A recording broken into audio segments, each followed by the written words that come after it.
Story ভ্লগে তোমাদের সবাইকে স্বাগত। আশা করি তোমরা সবাই ভালো আছো। আজ শুক্রবার, প্রায় এখন বিকেল 4:30 মতো বাজে। আজ আমরা বরযাত্রী, গন্তব্য মেদিনীপুর। হ্যাঁ, আগে গানটা চালাবো, আগে রেকর্ড করে। বাসটা বেশ স্পেশিয়াস, তবে সিঁড়িটাই একটু প্রবলেমেটিক।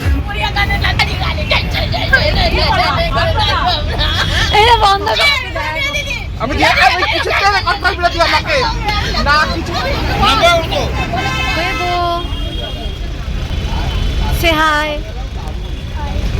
না, একটু হাত দিয়ে জেস্টার্স করো। Very good. তুমি কি টায়ার্ড হয়ে গেছো? লজ্জা পেয়ে গেছে। রায়ের সাথে রায়ের মাসিমণিও রয়েছে। ওর নাম মিষ্টি, ও লয়ের 4th ইয়ারের স্টুডেন্ট। মিস করছি, আসলে পরে ভালো লাগতো। এবার একটা গান না চালালে সবাই বোধহয় আমাকে ধরে মারবে, অনেকক্ষণ ধরে বলছে। বাসের স্পিকারের সঙ্গে আমার ব্লুটুথটা কানেক্ট করলাম।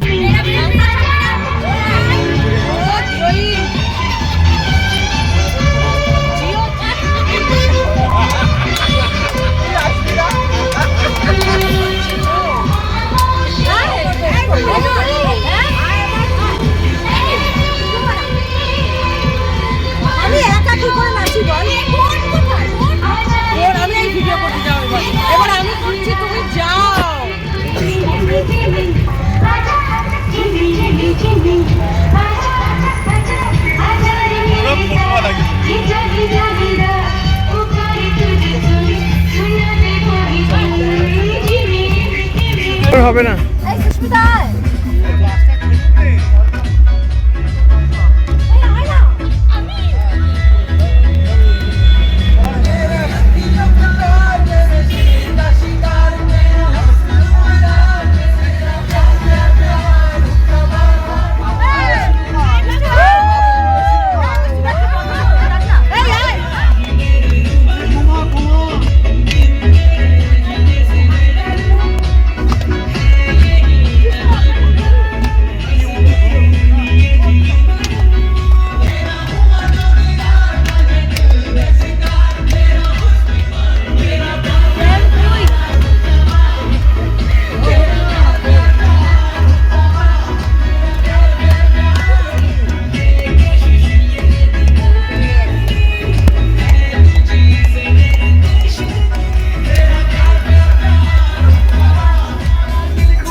বিকেল 5টার মতো বাজে, আর এইখানে এত তাড়াতাড়ি অন্ধকার হয়ে যায়, মাঝে মাঝে সময়ের হিসাবটা একটু গণ্ডগোলই হয়ে যাচ্ছে।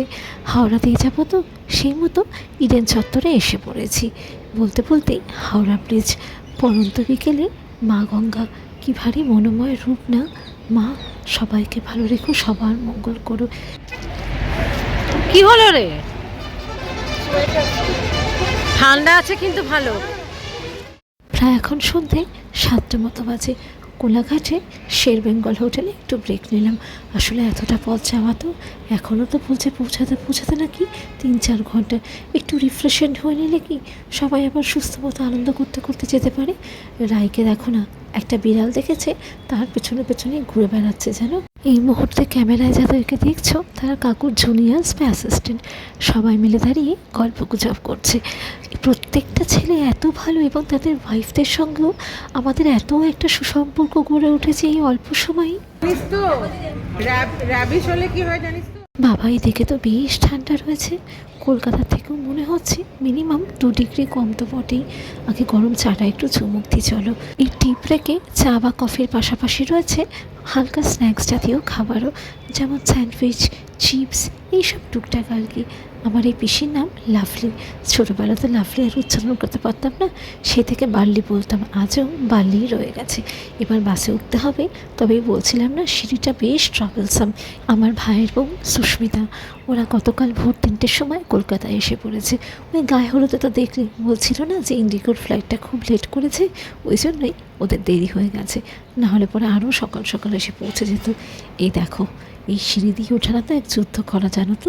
বাসটা এত আরামদায়ক, আর সিটগুলো তো পুশব্যাক সিট, তো ভীষণ আরাম করে বসা যায়। কিন্তু এই সিঁড়িটা এত খাড়াই সিঁড়ি, সে মনে হয় যেন পাহাড়ে উঠছি। আর সিঁড়িটার যে পা রাখার জায়গাটা, সেটাও একদম ছোট্ট ছোট্ট বেঁকিয়ে বেঁকিয়ে পা রাখতে হয়। প্রায় রাত 10টার মতো বাজে, এখন মেদিনীপুরে পৌঁছালাম। এখান থেকে বেশ খানিকটা হেঁটে যেতে হবে, গ্রামগঞ্জের রাস্তা তো, ওই জন্য সবাইকে বলা হচ্ছে দল বেঁধে যেতে। তবে দিনের বেলায় আসলে পরে সত্যিই ভারী ভালো লাগতো। এই দেখলে ছোট দিদাকে প্রায় কাঁধে করে নামানো হলো। উনি যে এসছেন এটাই বড় কথা, এতটা পথ আসা। ওইদিকে একদল লোক হাঁটতে শুরু করে দিয়েছে, আর আমরাই যে কজন বাকি রয়েছি এখন রওনা দেব। তবে ওদের বাড়ির লোক তো সঙ্গে রয়েছে, সেরকম করে মনে হয় না খুব একটা অসুবিধা হবে। তবে অনেক বছর আগে জানো তো, হিরকের এক বন্ধুর বিয়েতে আমরা নন্দীগ্রামে গেছিলাম, আর যেন সেই সব কথাগুলোই মনে পড়ে যাচ্ছে। চলো এবার টুকটুক করে এগোতে শুরু করি। রাতের অন্ধকারে মাঝে মাঝে এখানে শেয়াল পণ্ডিতদেরও আনাগোনা হয়, সেই মতোই সবাইকে বলা হচ্ছে একযোগে চলতে। আসলে এই সরু ইটের রাস্তার একদিকে ঘন বাঁশঝাড়, আরেকদিকে ডোবা। ওই সবাই মিলে একসঙ্গে চলছি তো খুব একটা অসুবিধা হচ্ছে না। আচ্ছা আমি দাঁড়াচ্ছি ওর জন্য। এই উঠুনি চু আছে দেখি, ওই যে বোনের মেয়েটা আছে না। হ্যাঁ ও দিদা, প্রায় মিনিট 15 হাঁটার পরে আমরা এখনই বিয়ে বাড়ির সামনে। বেশ সুন্দর সাজিয়েছে গো। মুনায়ার প্রমিলার এই ফটোটা প্রি ওয়েডিং ফটোশ্যুটের, এত সুন্দর উঠেছে। চলো ওইদিকে একটু দেখি বিয়েটা শুরু হয়ে গেল কিনা কে জানে। আসলে আমাদের তো আসতেও বেশ খানিকটা রাত হয়ে গেছে। তবে মামা মামি আর মা ওরা সকাল সকাল একটা গাড়ি করে চলে এসেছিলো, আশীর্বাদ করার ব্যাপার ছিল তো। আমাদের নতুন বউয়ের পৈতৃক বাড়ি এইটাই, অর্থাৎ ওর মা বাবা এখানেই থাকেন মেদিনীপুরে। তবে চাকরি সূত্রে ও বা ওর দাদা দুজনেই কলকাতা নিবাসী। একটা মজার কথা শোনো, আমাদের বাড়িতে 4টে বউ, তার মধ্যে 3জনেরই নাম এস দিয়ে শুরু। এই প্রমিলায় এক্সেপশনাল হয়ে গেল। চতুর্ভুজং নিত্যং রজমি শরণং হরি দশকলাত্মনায় নমঃ। এই না মামি এতগন্ধ পুষ্পে ঈশানায় নমঃ, হরিতগন্ধ পুষ্পে অগ্নায় নমঃ। বলো তদ্ বিষ্ণু, সবাই বলো তদ্ বিষ্ণু পরমং পদং সদা পশ্যন। একটু ঘি নেবে, এখানে দেবে, হাতটা করে নারায়ণায় স্বাহা বিষ্ণুবে বলো জয়ন্তী, হ্যাঁ না বলো জয়ন্তী দম্পতি ঘুরে বউ শুক্র ঘুরে। প্রমিলা এই কাপড়টা সামনে ধরে নে। সামনে রাস্তা তো ঘুরে আসো।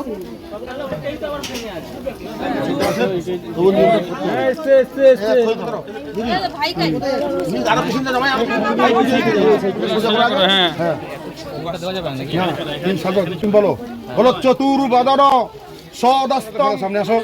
আগুনে পড়বে, পড়বো আগুনে।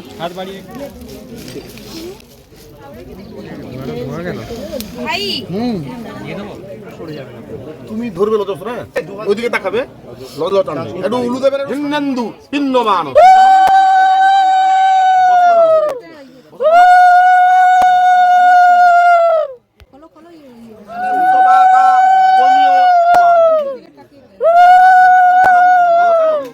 ভাঙবে তো ছোড়া থাকবে না।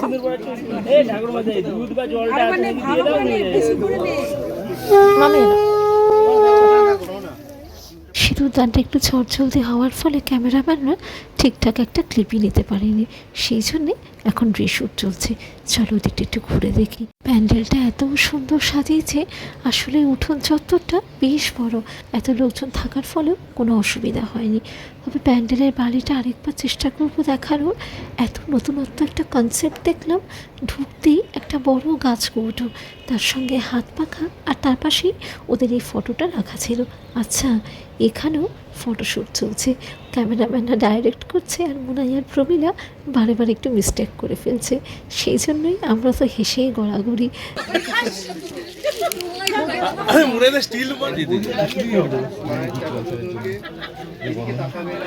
ফেক ক্যান্ডি প্রায় 3-4 দফায় এখন এই ফটোশ্যুট হবে।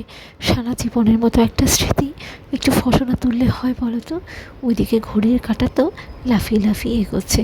প্রায় রাত্রি 12:30 মতো বাজে। এই আমাদের এখন হলো পুরো গ্রুপ নিয়ে একটা বড় ফটো। তবে কেউ বাদ পড়ে গেছিলো, ওই খাওয়া দাওয়া করে আরেকটা ফটো তখন তোলা হবে। চলো দেখে একটা কোণা ধরে বসে পড়ি। বাবা, এ তো দেখছি সবারই হয়ে গেছে, এই জন্যই হীরক তখন রাগ করছিল আমার ওপরে। এই আমি এখানে বসতে পারি কি তোদের মধ্যে? শীতের রাতে এরকম জমজমাট বিয়ে বাড়ি, তার সাথে গরম গরম রকমারি খাবার। আর আজকের ভিডিওটা এই অবধি। সবাই ভালো থেকো, সাবধানে থেকো, সুস্থ থেকো। অবশ্যই কিন্তু কমেন্ট করে জানিও আজকের এই ছোট্ট ভ্লগ ভিডিওটা তোমাদের কেমন লাগলো। ভালো লাগলে পরে পেজটা লাইক ও ফলো করে নিও। টাটা।